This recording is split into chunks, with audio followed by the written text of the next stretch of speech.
பார்க்க போற அடுத்த டாபிக் செகண்ட் யூனிட்ல டெசிஷன் மேக்கிங். ஓகேவா? இது வந்து டெசிஷன் மேக்கிங்கோட டெஃபினிஷன். அதுக்கு முன்னாடி டெஃபினிஷனுக்கு முன்னாடி நம்ம வாட் இஸ் டெசிஷன் மேக்கிங் அப்படிங்கறது பார்த்துப்போம். ஸோ டெசிஷன் மேக்கிங் அப்படிங்கிறது என்னன்னா, நம்மளுக்கு அவைலபிள் அல்டர்னேட்டிவ்ஸ் அண்ட் ரிசோர்சஸ்ல வந்துட்டு ஒரு பெஸ்ட் ஒன்னை சூஸ் பண்றது தான் வந்து என்ன சொல்றோம் அப்படின்னா டெசிஷன் மேக்கிங் அப்படின்னு சொல்றது. பெஸ்ட் கோர்ஸ் ஆஃப் ஆக்ஷன் அப்படின்னு சொல்லுவோம். ஓகேவா?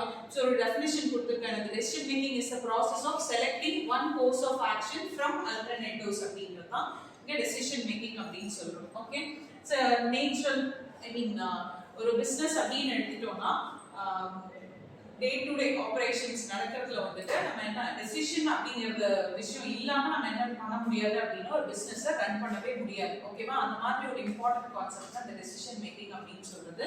இதுல வந்துட்டு டெசிஷன் மேக்கிங்ல ஒரு நம்ம 6 ஸ்டெப்ஸ் சொல்றோம். ஓகேவா? அது என்னென்ன ஸ்டெப்ஸ் அப்படின்னா, அதாவது டெசிஷன் மேக்கிங்க ஒரு ப்ராசஸா கொண்டு போனா அதுல 6 ஸ்டெப்ஸ் இன்வால்வ் ஆகுதுன்னு சொல்றோம். அதுல ஃபர்ஸ்ட் ஸ்டெப் வந்து என்ன சொல்றோம்னா identify the problem, second one diagnosing the problem, third one discover alternative course of action, evaluate alternatives, fifth one select the best alternatives, and sixth one implementing and follow up action அப்படினு சொல்றோம். So இந்த மாதிரி பல விஷயம், அதாவது identify, diagnosis, இது எல்லாமே வந்து எந்த process அப்படினு எடுத்தீங்கன்னா the relevant terms இப்படியே தான் இருக்கும். பட் இந்த ஸ்டெப்ஸ் அப்படிங்கிறது ஆறு அந்த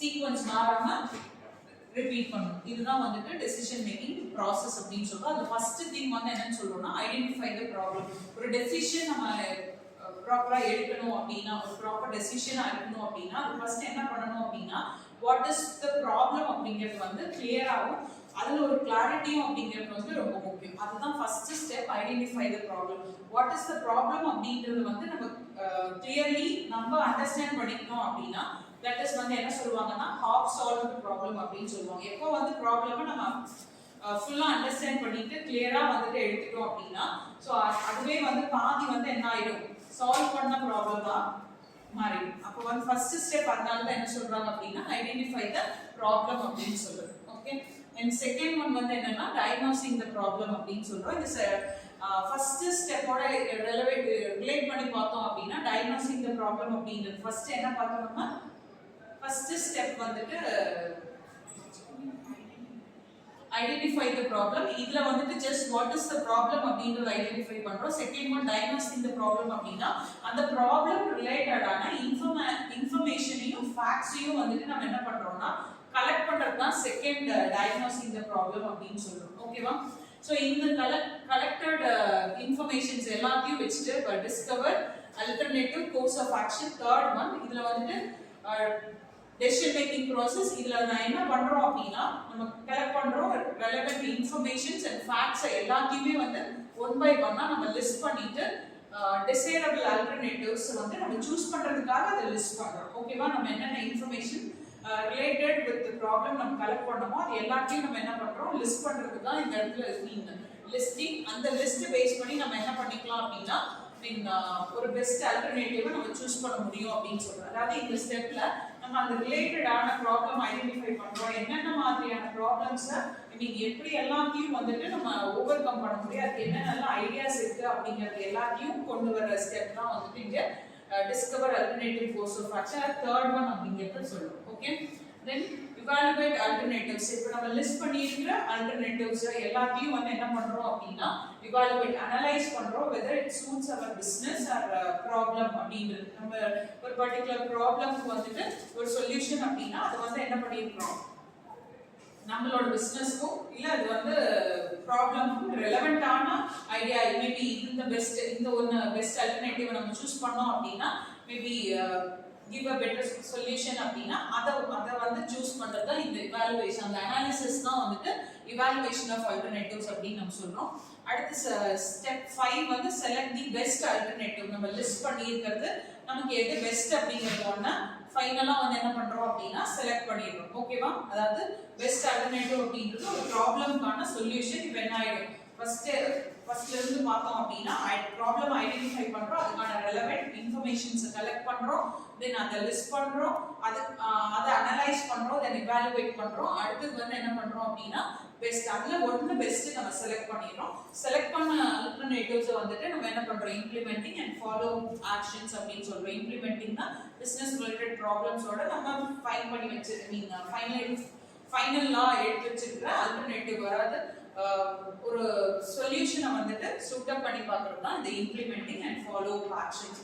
எய்தர் வந்துட்டு அந்த ப்ராப்ளம்க்கான சொல்யூஷன் நம்ம ஃபைன் பண்ண சொல்யூஷன் பெட்டர் ரிசல்ட்ஸ் கொடுக்குதா, கிவ்ஸ் பெட்டர் ஆர் நாட் அப்படிங்கிறது ஃபைனல் எண்ட் வரைக்கும் நம்ம ஃபாலோ பண்ணணும் அப்படிங்கிறது தான் இந்த 6 ப்ராசஸும் 6 step of process in decision making அப்படின்னு சொல்றது. ஓகேவா? இனி அடுத்து நம்ம பார்க்கறது என்ன அப்படின்னா types of decision making. Okay, இதுல டைப்ஸ் ஆஃப் டெசிஷன் சொல்லியிருக்கோம். ஸோ டைப்ஸ் ஆஃப் டெசிஷன்ல ஸோ ஆல்வேஸ் டெசிஷன் யார் எடுக்கிறாங்க, ஒரு இன்ஸ்டிடியூஷன் அப்படின்னா ஸோ மேனேஜர்ஸ் தான். மேனேஜர்ஸ் ஆஸ்பெக்ட்ஸ்ல நம்ம டெசிஷன் மேக்கிங் அப்படின்னா ஒரு 4 பேஸ்ல சொல்றோம். ப்ரோக்ராம்டு, நான் programmed decision making, operational and strategic decision making, organisational and personal, last one individual and group decision making அப்படின்னு சொல்றோம். ஓகேவா? The first programmed and non-programmed decisions la what is programmed decisions appdi paakana. Programmed decisions are normally repetitive in nature and easiest to make appdi solra. The examples enna kuduthirukanga paru, making purchase order, sanctioning of different types of leaves, increments in salary, idella normal course of actions in business la vandu routine idellame nadandute iruknom. இது எல்லாத்தையும் வந்து என்னன்னு சொல்றோம் அப்படின்னா program. ஓகேவா? இதெல்லாம் இல்லை அப்படின்னா நம்ம என்ன பண்ண முடியாது, பிசினஸ்ல எந்த ஆபரேஷன்ஸையும் ரன் பண்ண முடியாது. ஸோ இதை வந்து என்னன்னு சொல்றோம்னா ஒன்ஸ் பர்ச்சேஸ், இப்போ மேக்கிங் பர்ச்சேஸ் அப்படின்னா பர்ச்சேஸ் இல்லைன்னா நம்ம ப்ரொடக்ஷன் கண்டினியூ பண்ண முடியாது இல்லையா?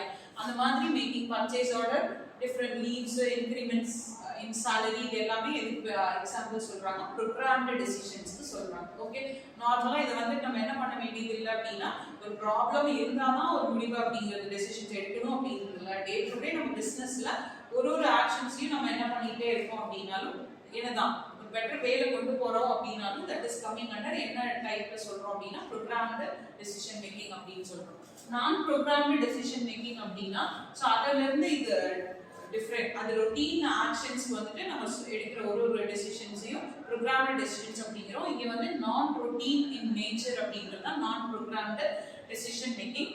Issue related to handle a serious industrial relation problems, then declining market share, increasing competitions, இந்த மாதிரி ப்ராப்ளம்ஸ் எல்லாத்தையும் நம்ம என்ன பண்றோம், அனலைஸ் பண்ணிட்டு அதுக்கான ஒரு சொல்யூஷன் நம்ம கொண்டு வந்தோம் அப்படின்னா அதை வந்து நான் ப்ரோக்ராம்டுன்னு சொல்றோம். ஏன்னா இந்த மாதிரி இஷ்யூஸ் எல்லாமே வந்து அன்எக்ஸ்பெக்டட், எக்ஸ்பெக்டட் கிடையாது, அன்சர்டைன். நம்ம வந்து என்ன பண்றோம், ஏதாவது ஒரு இஷ்யூஸை ஃபேஸ் பண்றோம் பிசினஸ்ல அப்படின்னா அதுக்கான டெசிஷன்ஸ் அப்படின்னா அதெல்லாம் எது நான் ப்ரோக்ராம்டு டெசிஷன்ஸ் அப்படின்னு சொல்றோம்.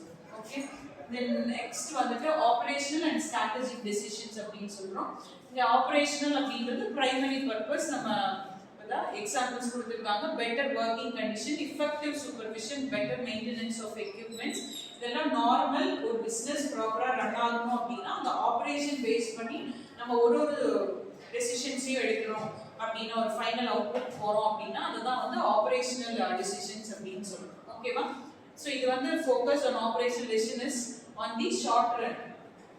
இது எப்பவுமே வந்து என்னது gives benefit அப்படின்னா அது short run தான். ஓகே, then அடுத்தது strategic decisions அப்படின்னா அது short run தான். இந்த இடத்துல வந்து இந்த strategic decisions long runல வந்து இதோட effectiveness இருக்கும். ஸோ அந்த மாதிரி பார்த்தோம்னா expanding the scale of operations, entering new markets, changing the product mix, then shifting the manufacturing place from one place to another.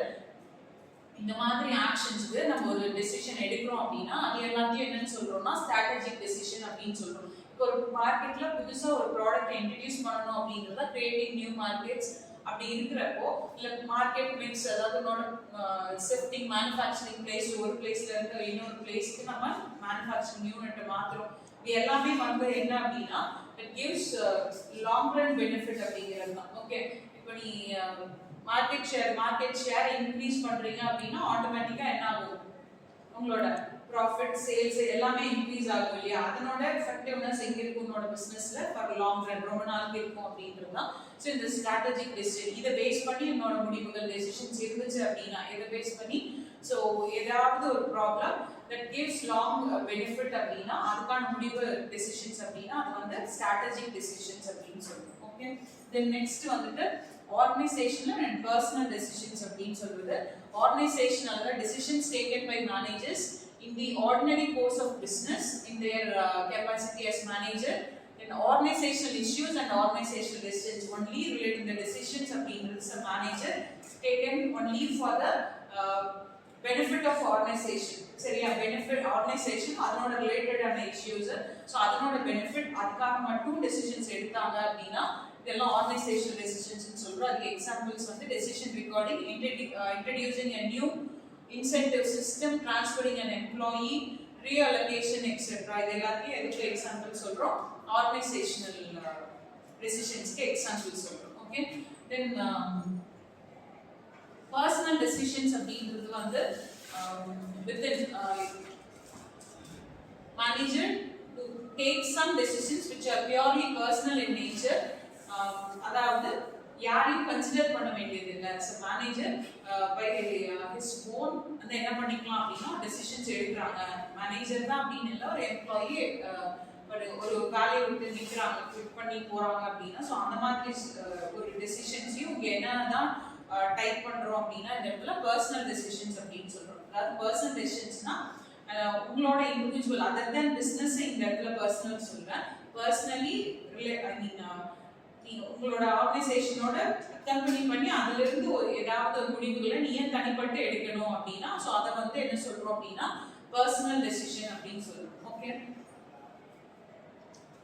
Then last one individual and group decisions அப்படின்னு சொல்லுது.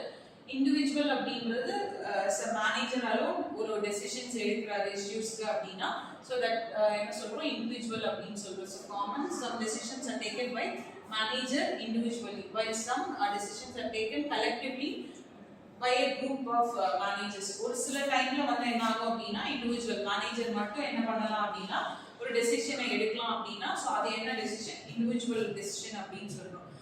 அதாவது ஒரு individual decision அப்படின்னா taken problem is of routine nature, இது normally இருக்கும் routine பிஸ்னஸ்ல இருக்கிற problem தான் அப்படின்னா அதை ஆஸ் அ மேனேஜர் என்ன பண்ணிக்கலாம் அப்படின்னா அவரே sometime individually ஒரு decisions எடுத்துப்பாரு.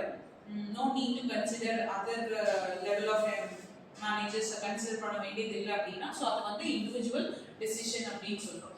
இதே வந்துட்டு குரூப் டெசிஷன் அப்படின்றது லைக் அங்க வந்துட்டு மேனேஜராலும் எடுத்துக்கிறாரு. பட் இங்க வந்து என்ன சொல்றோம் அப்படின்னா குரூப் டெசிஷன் அப்படின்றது டீம் ஆஃப் டெசிஷன்ஸ், அதாவது ஒரு சில பாயிண்ட்ஸ் இது எல்லாத்தையுமே டிஸ்கஸ் பண்ணி கன்சிடர் பண்ணி எல்லாருமே எல்லா லெவல்ஸ் ஆஃப் மேனேஜர்ஸும் இதுல வந்துட்டு குரூப் பண்ணி ஒரு டெசிஷன் முடிவு எடுக்கிறோம் அப்படின்னா அது வந்து குரூப் டெசிஷன் அப்படின்னு சொல்றோம். ஓகேவா? That's all.